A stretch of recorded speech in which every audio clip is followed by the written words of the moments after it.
Welcome, folks. Thanks so much for joining us. We're glad to see you for tonight's Peace and Justice conversation.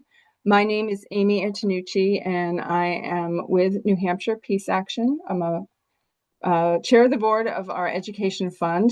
And again, I'm glad to welcome you to our Peace and Justice conversation series online for Monday, June 29th, 2026.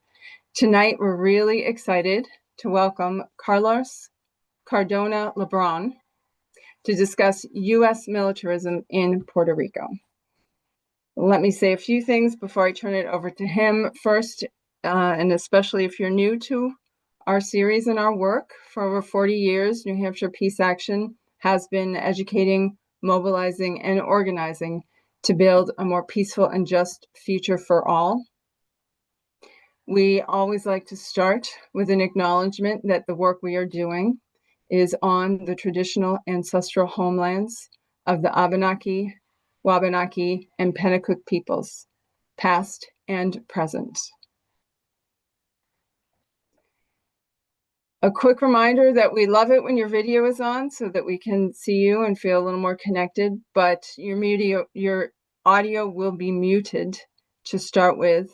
Later, when we get into Q&A, we'll be doing some hand raising and allowing folks to unmute to ask questions.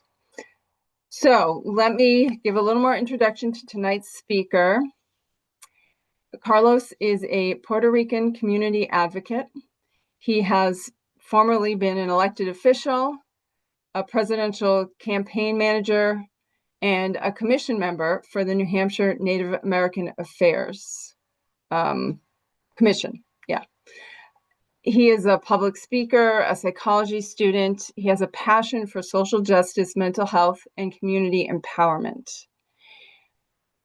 Rather than saying much more from his bio, which you may have already read, let me just say that Carlos spoke after our showing of The Earth's Greatest Enemy back in April and was so impressive and had such a powerful story to share and really important perspective that I was just so excited to connect with him, to know that he's here doing this work now in New Hampshire and that we can do some work together. So with all that said, I'm going to turn the mic over to him, and please join me in a welcome for Carlos. Thank you, Amy. Thank you, Doreen, and the New Hampshire Peace Action Committee, and everyone that is joining us. I see some familiar faces from my own hometown of Laconia, my adopted hometown. I originally hail from the tribe of Higuayagua, which is in Aguadilla, Puerto Rico, which is the colonial name known as today. My journey in politics really started like around the age of 3. My grandfather had ran unsuccessfully for mayor of my hometown to try to defend the beaches. If you know or don't know, Puerto Rico has it in their constitution. The beaches are protected and public property, so no houses can be built near the sand and within X amount of feet from the beaches, and access have to be public at all times, which I think is something incredible. Unfortunately, due to military involvement of the United States, the military has, no pun intended, trumped the Constitution of Puerto Rico and the laws of Puerto Rico. So unfortunately, that's created some misfortunate events in the island that I think are criminal, actually, such as destruction of land, destruction of wildlife, and I'll get more into that in a little bit. But when my grandfather ran for mayor, I remember being on his shoulders, and we were like protesting because turtle nesting was happening and the U.S. military was conducting bombings and all kinds of different military drills in a 10 square mile radius, which ultimately we later found out my mom is fighting cancer today. 12 years fighting cancer, and those tumors are because of the military involvement in the island. So Puerto Rico has one of the highest rates of asthma in the world, not just in the United States, in the world. To think about this, an island of 4 million people, the highest rate in the whole entire world, is just crazy. A lot of it has to do with the testing of Agent Orange on the island, which was tested on the only rainforest in the whole entire tropical rainforest in the United States, which I think, again, another criminal act. Over and over, I grew up seeing these things. Never mind the history my family has had in the island. I'm a descendant of Lolita Lebron, which some of you may or may not know her. She was big time against and protested the United States military involvement in Puerto Rico. That said, it's not past history. Some people think, well, what happened in Hurricane Maria, once again, a lot of criminal activity by the U.S. military. But now, move forward, in case you didn't know, as soon as March, the U.S. military had re-landed in December in Puerto Rico and destroyed beaches. Just so you have an idea, nesting in the island for turtles, for leatherback, is between January and March. So literally, you have the U.S. military bringing these hybrid vehicles from water to land with no care whatsoever, destroying turtle nesting. I've been in New Hampshire for 20 years, raising voices, whether it's through the First in the Nation process. I call it the hijacking of the First in the Nation process. I got involved. I decided to run at the age of 17. The political party that I was running with, the Democratic Party, had opposed me because they said, we don't know who you are. We can't vouch for you. We don't know that you're actually a Democrat. And at the time, the Porcupine movement had moved into New Hampshire. So there was a lot of conflict. So I understood where the party was coming from. But I was determined. I was determined to have my people's voices heard. I was determined that the impact that my indigenous community had on me as a child growing up to defend our island and the history of my family, that it was not going to just stop there. So I decided to run. But I also found some local issues, whether it was water contamination right here in New Hampshire, Merrimack, Franklin, New Hampshire, which is where I got elected. And of course, some of the unfairness that was happening with minorities here in the state. So I decided to run, won my election as a write-in candidate because neither party would adopt me as their own. Crazy to think about here in the state of New Hampshire. I decided to run, won by 46 votes. And that's how really my political journey really got started here in the state. Before I know it, there's a book, The Rising Leaders of America. There's a whole chapter written on my life and how I got here and what really catapulted the next level, which was I got invited to a dinner. At that point, the Democratic Party decided, well, this guy needs a political affiliation. He might as well caucus with us. So I did. And then at that point, I got invited to dinners and all kinds of fancy events, which is not my thing, but I decided to use that avenue to as a platform to use my voice for my community in Franklin while also advocating for Puerto Rico. And I thought, we could do both.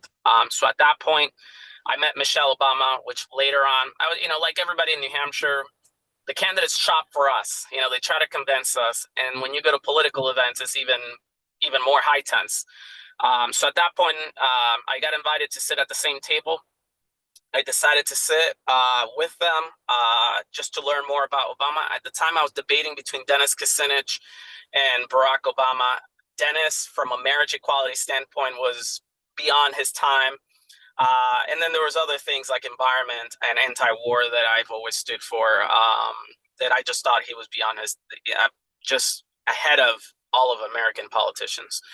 But I also knew that it's going to take a coalition of people to create change. So at that point, I talked to Michelle Obama. At the time, she was not even first lady yet. The pundits were saying there's no way a black man is going to become president of the United States. And of course, as a Latino, as a gay man, as all the minorities that I represent, I just thought this is our opportunity to build a coalition. So I became part of the Obama campaigned here in New Hampshire, all over the place, convincing BIPOC individuals that we needed to create a coalition, that it was not just about specific issues and moving them to the left, but it was also about building a coalition this time. And so we did. Granted, I was a little disappointed later on in the administration when it came to policies, especially anti-war policies. But I still feel that was a great avenue for us locals to have a voice, to be able to speak for Puerto Rico, to the point that Barack became the most recent president to have visited the island. So, that was, and then of course, President Biden visited the island. But and in case you didn't know, Puerto Rico has the Walk of Presidents. So when you land at the airport, there is a beautiful trail that takes you along the beach, and there are statues of every president that has visited Puerto Rico. And Puerto Rico has had always an interesting relationship with the United States. In case you didn't know, quick history. In 1898, it was invaded by the United States during the Spanish-American War. Puerto Rico was promised that if they fought with the United States, the Puerto Rican people, the Boricuas, or known as Borinqueneers, fought along the United States for freedom, that they would be granted independence, just like Cuba, Dominican Republic, and a bunch of other places in the Western Hemisphere. Some were granted their independence. Some, like Puerto Rico, unfortunately, never happened. The U.S. military put a stronghold on Puerto Rico, changed policies. In 1945, Puerto Ricans were not allowed to speak Spanish or sing their national anthem or wave their flags. So if you ever see a Puerto Rican flag and you wonder, why are Puerto Ricans so obsessed with their flag? It's an act of resistance, literally, because it was illegal. You could serve up to 30 years in prison for literally displaying the Puerto Rican flag, which is insanity. Many Puerto Ricans, of course, were not going to be told what to do, so they decided to stand up, such as Lolita Lebrun, my cousin, who served some time in prison for going into Congress and protesting. And then 51 Puerto Ricans were killed in the island during a peaceful protest. No guns, there was nothing, no violence. And the U.S. military went in there and, of course, killed 51 Puerto Ricans, most of them women and children under the age of 10. So think about that for a second. And that's known as the Ponce Massacre, in case you want to Google it and dig deep into these issues.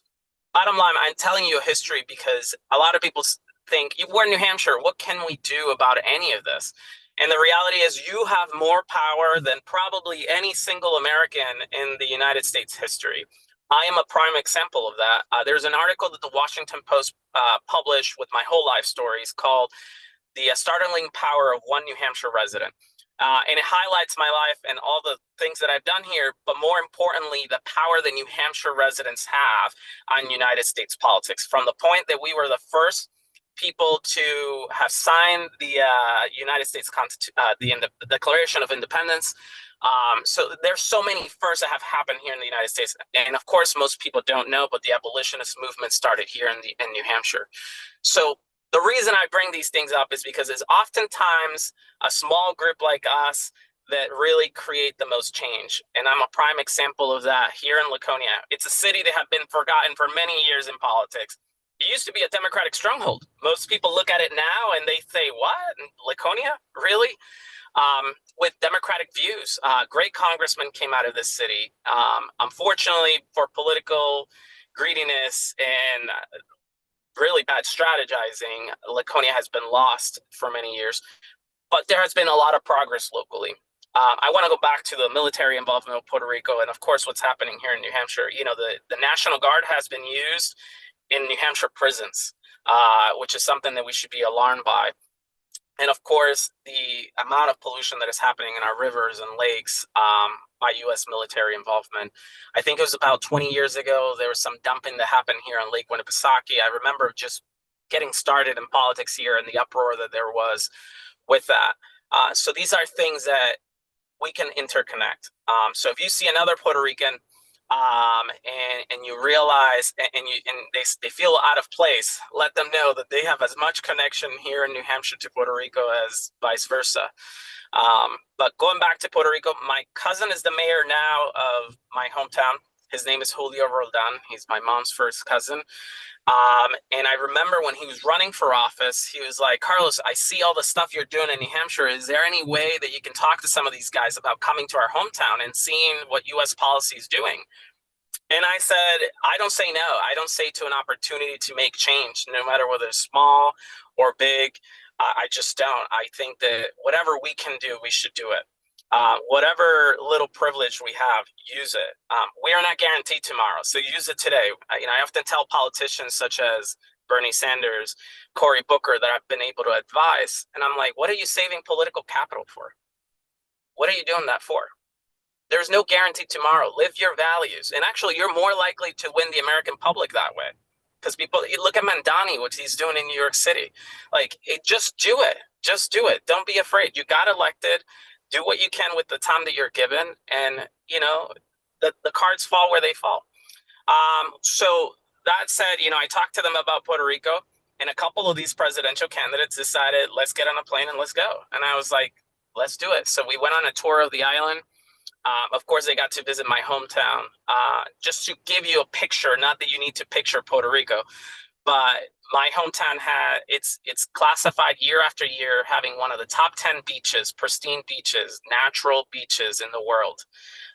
So the fact that the U.S. military, without warning to local officials, to locals, they might be planning a trip to the beach the next day without any planning whatsoever, they just land. And the whole idea is in the name of protecting America, but in reality, they're not protecting America. They're actually instigating unsafe scenarios for the United States, to the point that we almost got into war with Venezuela. And so the reason they ended up in Aguadilla, Puerto Rico, my hometown, was because when they were going to capture the president of Venezuela, Nicolas Maduro, they actually used the airport in my hometown to land for refueling and then go back to the United States, to mainland. One of the things I want to let you know, that military base has had some terrible history. The Enola Gay atomic bomb landed there for refueling before. So that bomb, the last place it saw was my hometown before it saw land again, which it was, of course, in Japan, where it killed thousands and thousands of people. So in the United States did that. That was obviously before I was born. But they did that without alerting locals. That bomb could have detonated right there in the island. They didn't care. They didn't tell local officials. So once again, the U.S. military not really working with the island or working with people or elected officials that democratically got elected to represent their people. So my cousin, who happens to be the mayor of my hometown, has been in constant contact with me. Anytime the military's there, he's like, I'm sending you these pictures so that you can share it with your friends in DC, and hopefully raising awareness that this is criminal, what's happening. So just to give you an idea, back to the turtles, because it's something that really hurts my heart every single time I hear it, and then I share it so that people understand what we're doing to Mother Nature. So when you mix water and sand, it creates basically a concrete. So these beaches that turtles are nesting in, now all of a sudden these hybrid vehicles are bringing in waves of water. So they're flattening up beaches, first of all. And second of all, they're basically creating almost a concrete wall so strong that the baby turtles, when they hatch, they'll just die in the sand because they're not able to crack through. So that's just to give you an idea. I don't work for the military, so I don't know if they discuss these things, if they're even aware. But just to give you another criminal act that they're making, the United States military is given 100,000 permits per year to kill wildlife indiscriminatorily without a thought every single year. And that gets renewed. And the sad part about this is if they go over, who holds them accountable? Nobody.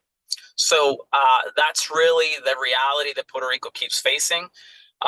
We have years of peace where we don't see military at all, and then we have years where it's military every other day.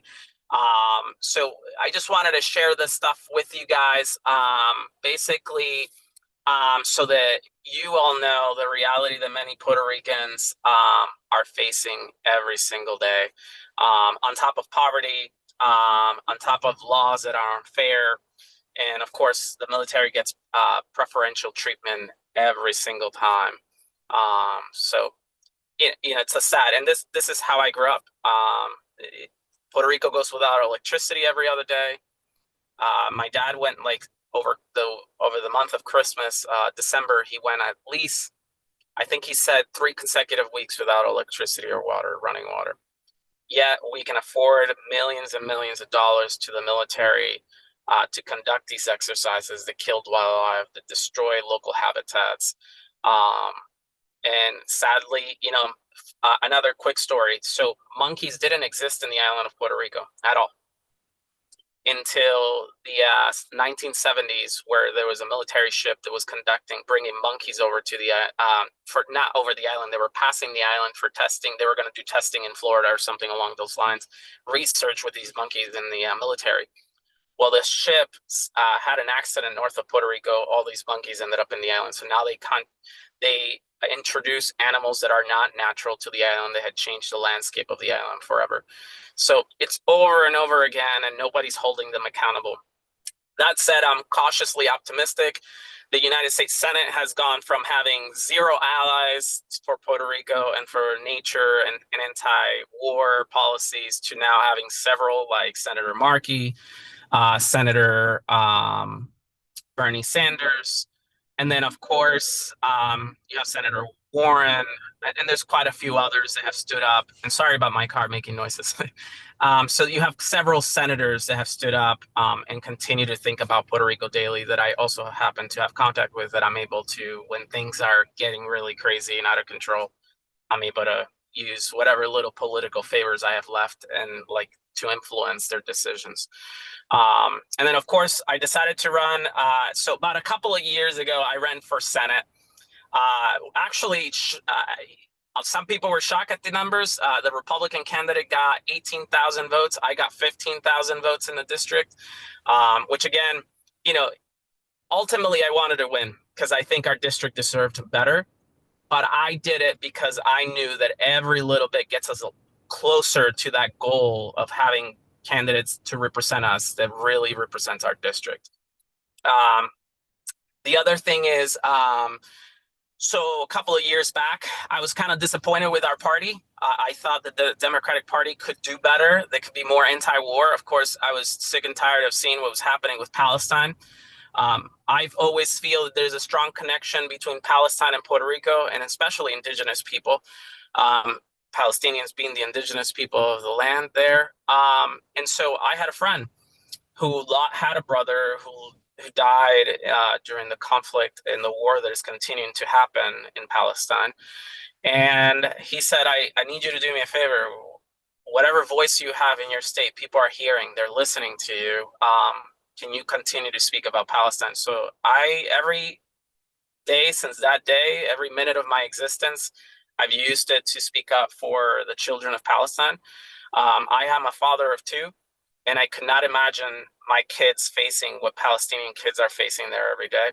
I'm also happen to be Catholic, and what's happening to Catholics in the Middle East, and of course those old churches in Palestine, which the Israeli military, which we write a check for, has not cared about it. Never mind the people or the history or the architecture that holds so much history for us, people that hold our faith.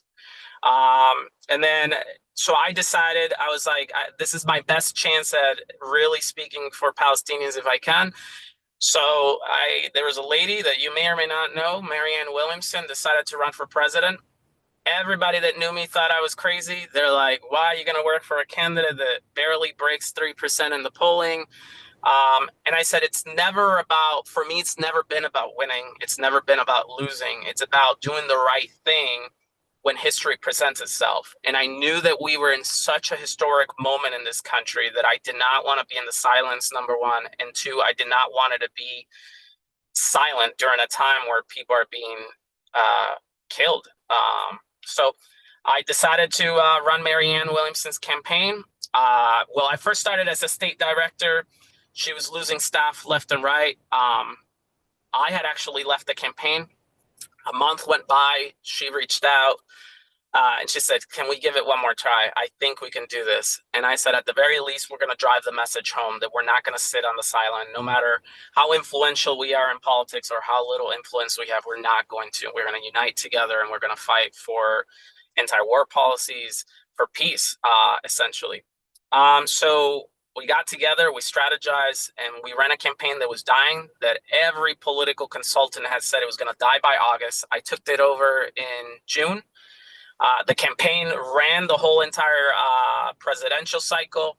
It got some delegates, and they were able to go to the convention. I was able to go to the convention. I think I made my point in politics and in our party. And funny enough, then the Biden campaign reached out as soon as I was done being campaign manager and said, would you run to be a delegate at large for the state of New Hampshire? And I said, yes. And the conversation we had was, even though we disagreed in the primary, I think it's important to build that coalition again that you speak of different voices. We need to make room for people that have anti-war policies. I went to the convention. Once again, I had the scarf that my fellow friend had given me that belonged to his brother had died in the Palestinian War. It actually had even still a blood stain from him.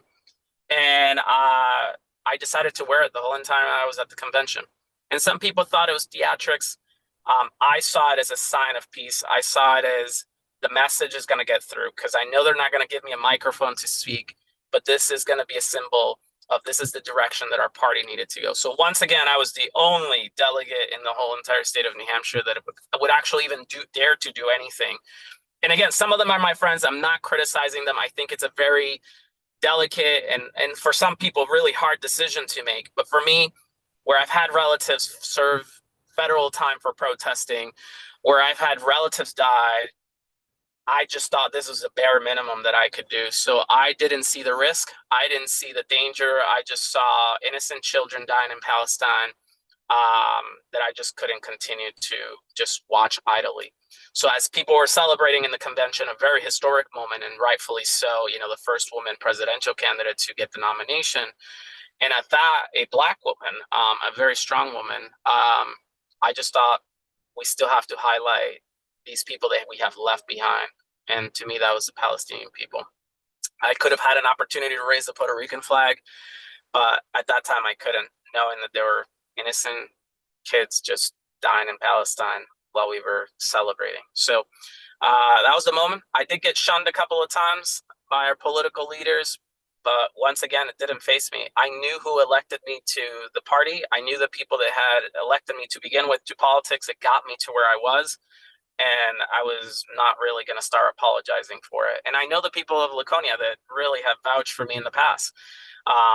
These are hardworking people, peaceful people that just want to get by, want to, you know, live their lives here peacefully, protect the environment. And they don't really agree with what the military is doing across the globe in our name, with our paychecks. So I was not afraid to stand up and speak up. I was one of the very few delegates to stand up and actually sign a petition to allow what the party had considered controversial figures to speak during the convention, which it was the relatives of Palestinians that were dying back home. And then, of course, I wanted to give the floor to my time to speak during one of the committee meetings. I wanted to give my time to speak to the only Palestinian elected official in Illinois who was elected to the House of Representatives there. And after much background noise and some conflicts, the party had agreed to allow him to speak and give up my 10 minutes that I would get during the committee meeting. So again, you know, some people may see that as theatrics. For me, it's the bare minimum that I could do with the privilege that I was given. And always thinking about Laconia, New Hampshire. I served as an AmeriCorps member here.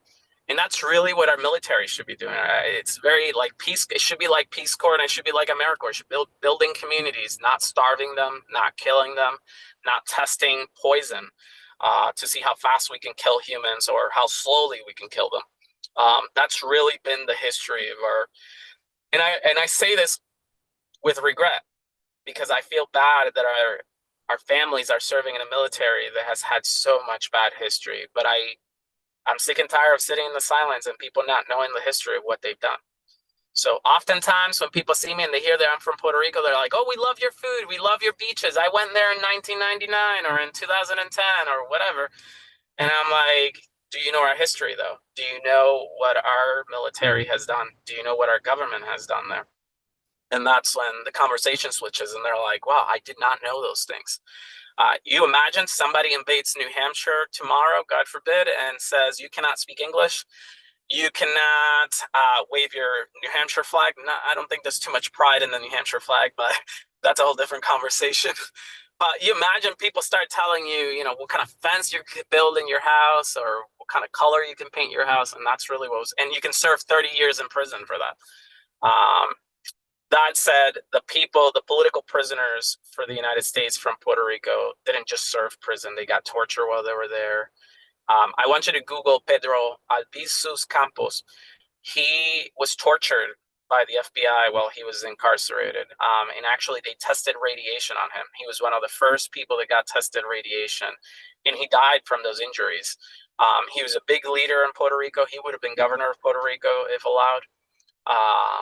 And also the United States until 1950s elected the officials for Puerto Rico, and they called it elected. A board in the United States would decide who would govern Puerto Rico.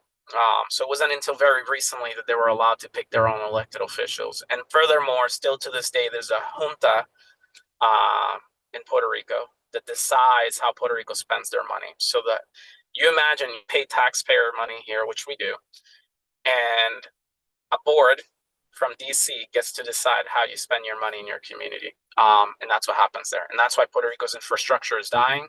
That's why people are starving. That's why if Puerto Rico were a state tomorrow, it would be the poorest state in the nation times 10, poorer than Mississippi and Alabama combined, just to give you an idea. So that's what the military has created in Puerto Rico. And keep in mind, we can invade Iraq in 24 hours from the president giving a notice to the military. Yet we couldn't land aid in Puerto Rico for 6 months after Hurricane Maria. So once again, genocide, once again, that our military and our government has conducted in our name. 3,015 Puerto Ricans died. One of those 3,015 Puerto Ricans that died was my uncle. They're at the WNYC.com. If you go there, that's the New York City Public Radio. They did an interview with me when that happened. At the time, I was advising Bernie Sanders and Cory Booker. They basically, I told the story of my uncle and how he died on the island. My dad almost died. He contracted a bacteria that you and I can cure by going to a local hospital and getting antibiotics. My dad did not have antibiotics, so he ended up in a coma. Luckily, he was one of the very few people that was able to get into a hospital and get into a bed. And the best that they could do was give him water. So just complete genocide by our government. So, and it was intentionally done. Donald Trump, there's been reports from his aides that Donald Trump knew about it, and he decided in 2016 that Puerto Rico was not important enough to send aid right away. So it was intentional, and by all means of the word, it fits the description of genocide. So, but again, we have a habit of doing this. If it's not convenient to us, we don't go there. Why are we sending aid to Venezuela all of a sudden? Again, oil, it's a benefit to us, and that's the only reason why we're doing it. We're not doing it because we want to be better neighbors. We're not doing it for any other reason than economically it benefits us, and it's better than having another war, which he knows he's losing with Iran.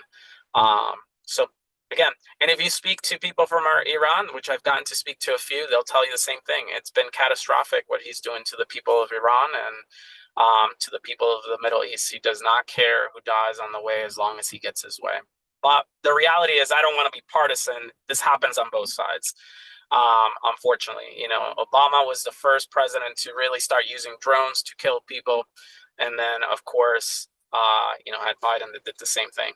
I think what I'm trying to get at here, and these are people that I've voted for, and it's because, like most Americans, we have to choose the lesser of two evils. What I'm hoping that I impact and use two things. Don't ever underestimate a letter to the editor. Don't ever underestimate you speaking up during a meeting.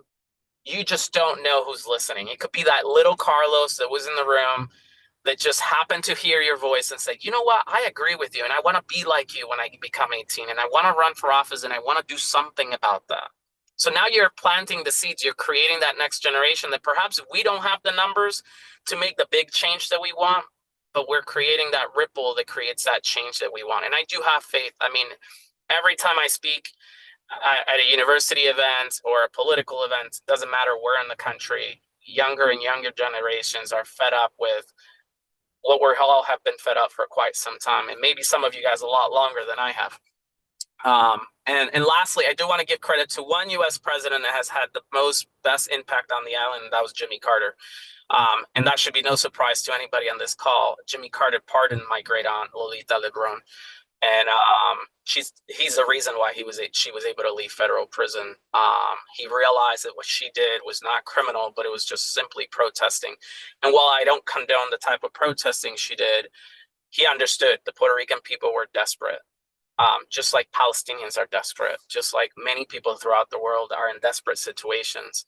Um, and here we are. So every day I'm thinking about my kids. I'm thinking about Laconia. I'm thinking about my mom that is still going to Dartmouth.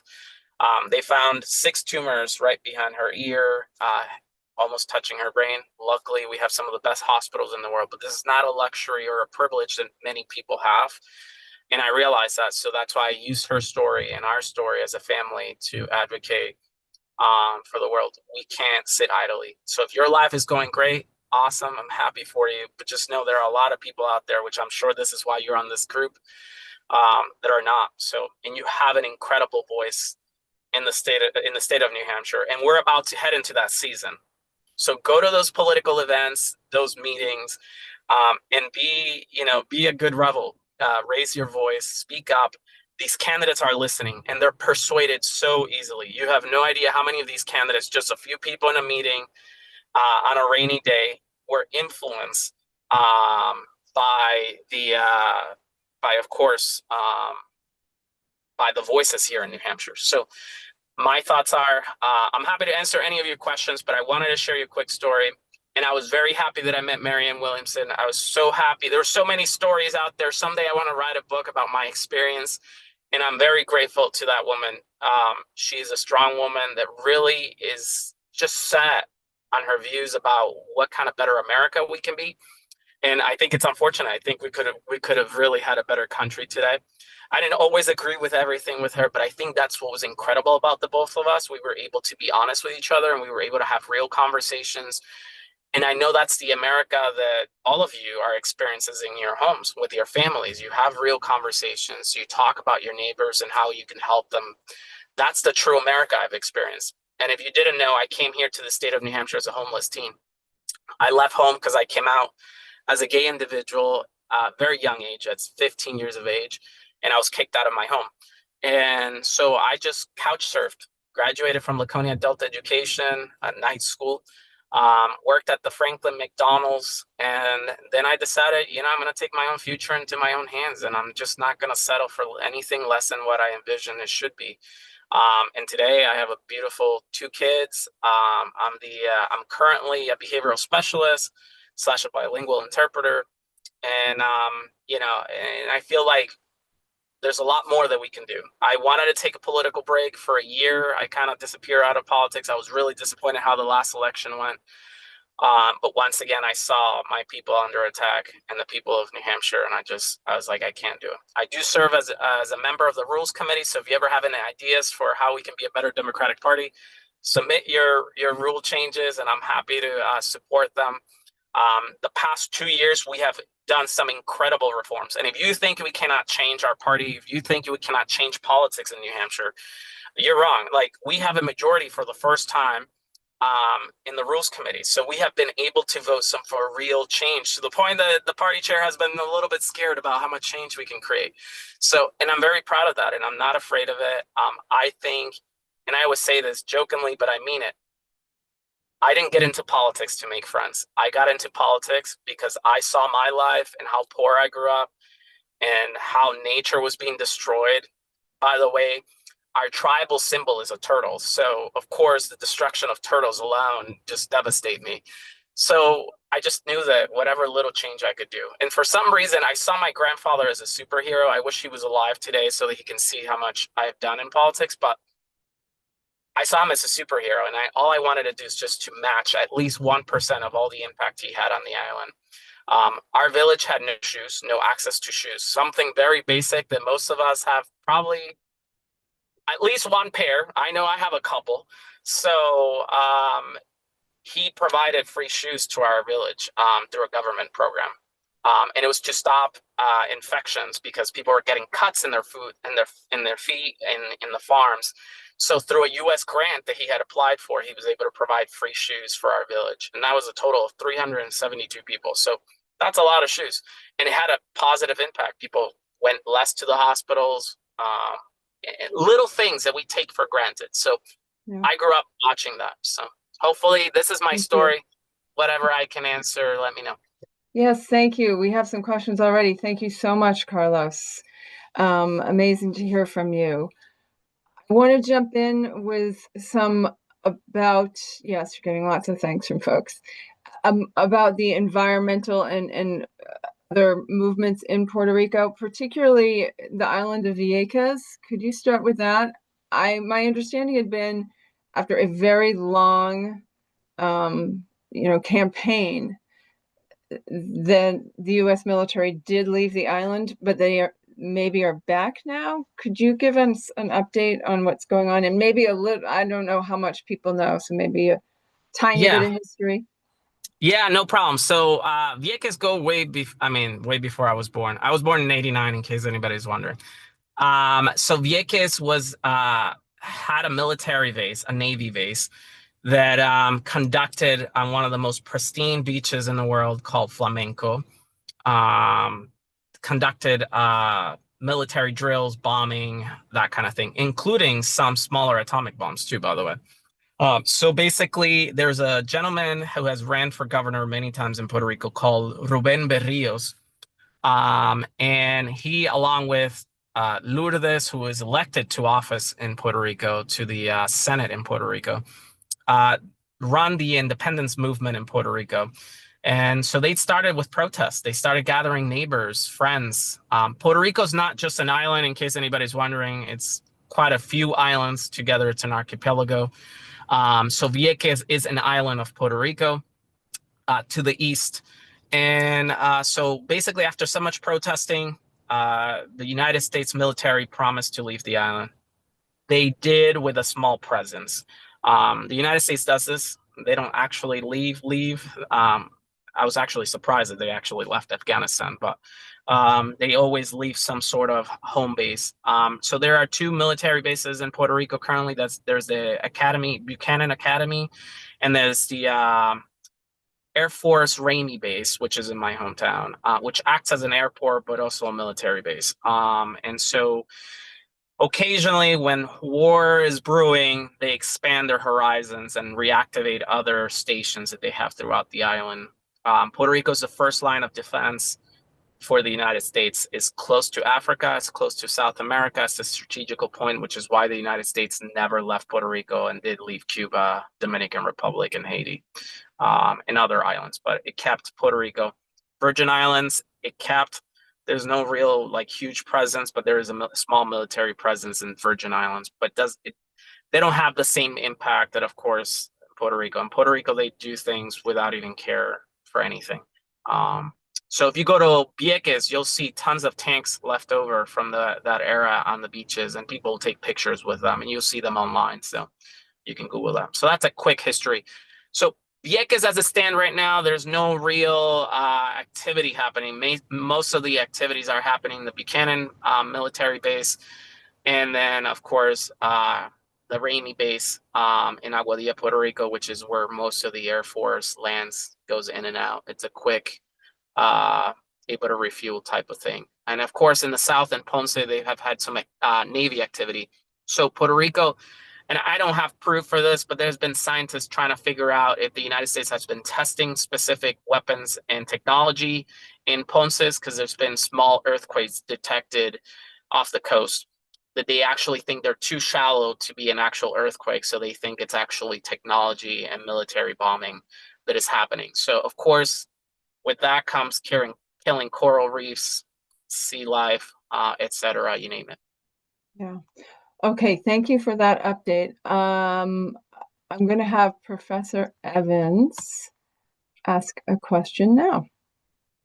Peace, everyone. Carlos, I am a Black woman residing in Bronx, New York. And as you know, New York has one of the most centralized and deeply rooted Puerto Rican communities. And I was one of those shouting "Que bonita bandera" during the parades. So when you were talking about the colonization of the language and the suppression and censorship of the flag, I knew about that from my friends and just being with the community and going to the celebrations. What I wanted to ask you about, because I am deeply devastated by the ecocide, by the environmental warfare. And as you know, this is happening in so many different countries. And I was wondering if you could say more about the movements that are happening with that, because As we know, with the ecocide, it's threatening so many current populations, human and animal alike. But then it's also reverberating to future generations, because when it's destroyed, you cannot rebuild. And so the future generations and the future of the land is at risk. So could you please talk more about that and what's happening in Puerto Rico?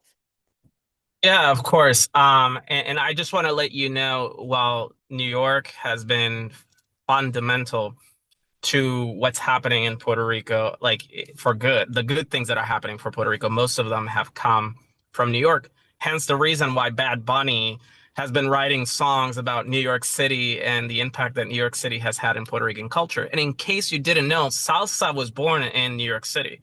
Salsa was born by Puerto Ricans that lived in New York City. I want to, with quick Puerto Rican history that you do not know, there is a large population of Puerto Ricans in Hawaii. And it's not because it's an island or because we have similarities in culture. It's because the United States, when it realized it had too many poor people, as they called it, and there are articles about this, the military said, we're going to take all these Puerto Ricans that are poor and bring them to Hawaii to work the farms of Hawaii against their will. So that was happening. The other thing that happened with military involvement, which I forgot to mention, the first mass sterilization of women against their will, without notifying them that this was happening, happened in Puerto Rico, and it's documented. As a matter of fact, Representative Maria Perez here in New Hampshire had a day of remembrance for all the women in Puerto Rico that went through that against their will by the U.S. military. And part of it was because there was a general in Puerto Rico that thought, we got to get rid of these poor people. We cannot let them produce. And that was literally their words from the military government. There's been documents released now that are public that show what these generals thought about Puerto Rico. So just to give you a quick history about that. But yes, I mean, so there are groups like Boricuas Unidos, Boricuas United. Boricuas mean, Borinquen is the original name of Puerto Rico, of the island, by the indigenous people. It means noble people. And Boricuas is just the people that hail from the island. So Boricuas Unidos, Boricuas United. There's a Puerto Rican Diaspora Coalition. There are so many groups, but there is a incredible Puerto Rican elected to office that is racing hell on earth to fight for Puerto Rico. And she's in St. Louis. And there's a huge Puerto Rican community there that are standing up to the U.S. government and fighting for voices in Puerto Rico. What I want to follow up, because I wasn't prepared to give you all this great information, I want to send a link to Amy with all the contacts of groups and organizations that you can donate to that are doing God's work here on earth, to not only save Puerto Rico, but save our environment, and fight alongside all of you. So if for some reason you don't feel like you want to raise your voice in politics, it's scary times, you can always donate. You can use your dollar. That goes a long way to help groups. But there are several groups in Puerto Rico that come here to the United States. There are elected officials and there are coalitions of Puerto Ricans across the country, from Alaska, from California, that are using whatever platform they can to stand up against the U.S. military and fight for what's happening in the island, fighting against. Great. Thank you for that information. There is a question here about essentially the two options here. The voting, do Puerto Ricans want independence or statehood? Or, how that kind of, those questions, where do folks stand? Yeah, I'm going to answer that question. But before I do that, I want to give you guys a thought, a mindset for a minute. Would you ever want somebody to come to your house and tell you how to live your life, what to do, what to believe? The likely answer is no. So what I tell, and this is respectfully to all Americans, including myself, because I live here in New Hampshire, it's not up to any one of us to dictate what happens in Puerto Rico. So what I've been advocating for Puerto Rico is for a free referendum that gives autonomy to Puerto Rico to decide its future, whether it's statehood, to continue to be what it is, or independence. On a personal level, I think you all can tell I want an independent Puerto Rico as a Puerto Rican, but I have no say. And neither will I influence people in DC or in Congress to believe that. And when I talk to them, I'm very honest with them. I said, what I want you to do is just simply give them an opportunity to have a say. That's it. That's all we can wish for the Puerto Rican people, to be able to determine their future, just like our founding fathers wanted for us. So, and while I don't agree with all the founding fathers, obviously they made some terrible mistakes on some issues. I think that the thought of the pursuit of happiness, we can all agree on. So that said, right now, so the last election in Puerto Rico, the pro-independence governor for candidates, you're able to tell how the people feel, got the closest it has ever gotten. So it was off by like 3 or 4% of the vote. That was like monumental. I mean, so Dalmau is his name. He's running again for governor. He's running a campaign. He's activated young people, young activists. And it really has gotten the island on its foot again, like believing in itself, believing that they can change their future. And then, of course, there's the Democratic Party. So Puerto Rico has 5 parties. They're not like us, a duopoly. They have multiple party system. It's not as cut and dry as we want it to be. I think we as Americans, and I'll say that for myself too, we want things to be very simple. The rest of the world doesn't function that way. The rest of the world function on a very multiverse way. Different people have different foot in different backgrounds and different things. You know, for example, myself, I'm gay, but I'm also Catholic. You know, I have 2 kids, but I work this job. So that's really how Puerto Rico functions. And I think most of us do too, but I think we've fallen into this thing that is happening here in America with a dual party system. But Puerto Rico is a multi-party system. So there's the independents, there's the Popular Democratic Party, the New Progressive Party, which is actually not very progressive at all. They're the equivalent. They have an alliance with the Republican Party of the United States. And currently Puerto Rico has a governor that is with the New Progressive Party who happens to be Republican. And she has touted Donald Trump as the savior of Puerto Rico, which to me blows my mind. So bottom line, you know, what I like to tell people is do your research. Obviously, I'm giving you bits and pieces to kind of put together. And just know that Puerto Ricans are not a monolith. We have our different opinions, different experiences. So just in a nutshell, you know, and like, so my family's Democratic there in the island, and I don't always agree with all their beliefs and all their systems. So basically do a little bit of your research, but next time, you know, there's a presidential candidate coming to your town and you're looking to advocate for Puerto Rico, all the Puerto Ricans are asking is simply let them decide their future. They're not asking for anything more. They're not asking for a handout. They're just asking, let us decide our future. And currently, the United States of America has imposed almost a $2 billion, it's like a fine on Puerto Rico for their debt, which was accrued because of the United States. Puerto Rico doesn't spend its own money. It's the United States spending Puerto Rico's money. And if you think it's bad, everything I've said, so the United States forces Puerto Rico to buy oil, not from their closest neighbor, but from Russia. So when we do treaties with other countries, we promise them that we're going to buy X amount of dollars from their country. And then the United States decides which state or territory gets to be stuck with that bill. And Puerto Rico got the most expensive one. So they have to get, not only is bad for the environment, it's bad for the military too. So they literally have to buy oil from Russia. So it goes all the way from Russia to the Caribbean just to comply with a bad treaty that we've made. So, which it's about to expire, by the way. This treaty expires soon, which is part of the nuclear disarmament treaty that the United States did. So, yeah, all of our treaties are expiring for better and for worse. Thank you so much, Carlos. I wanted to ask, you know, again, I met you after we watched The Earth's Greatest Enemy, and that film, I think, is really worth getting out there. We're hoping that other folks will show it. New Hampshire Peace Action is happy to help with that. I wondered if you agreed that it was well done and got into some of the ecological issues pretty deeply.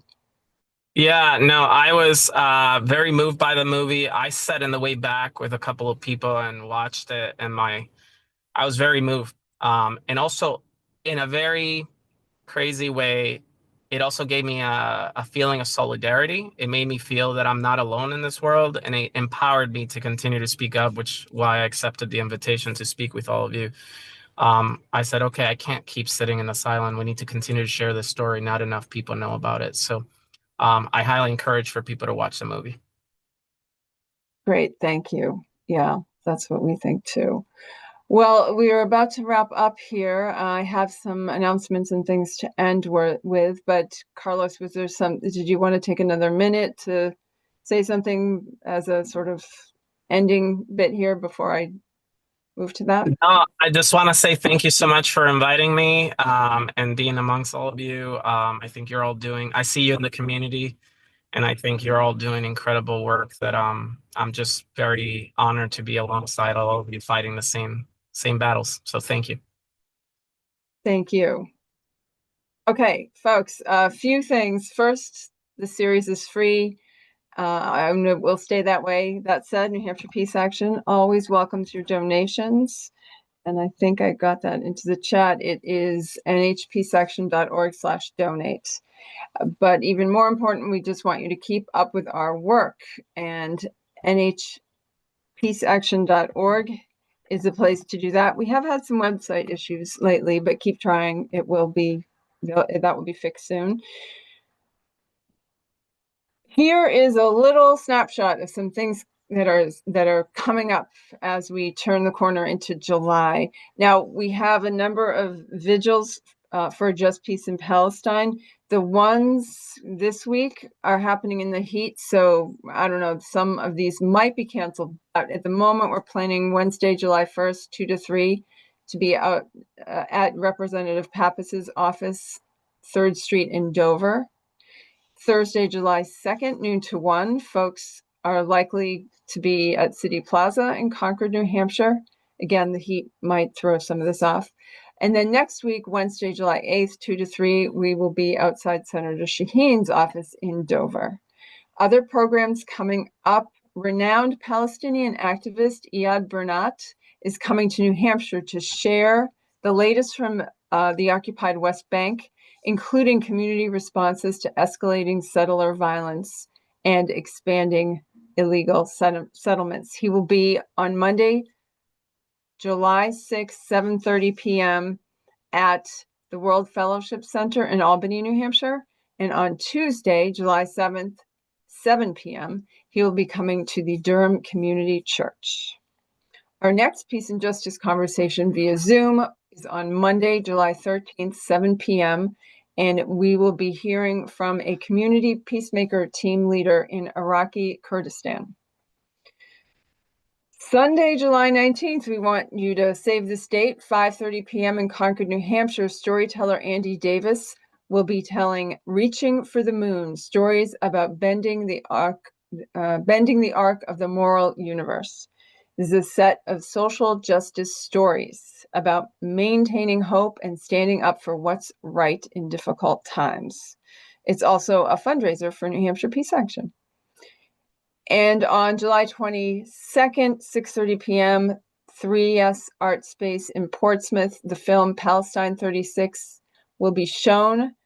And after the screening, there'll be a Q&A facilitated by Not in My Name.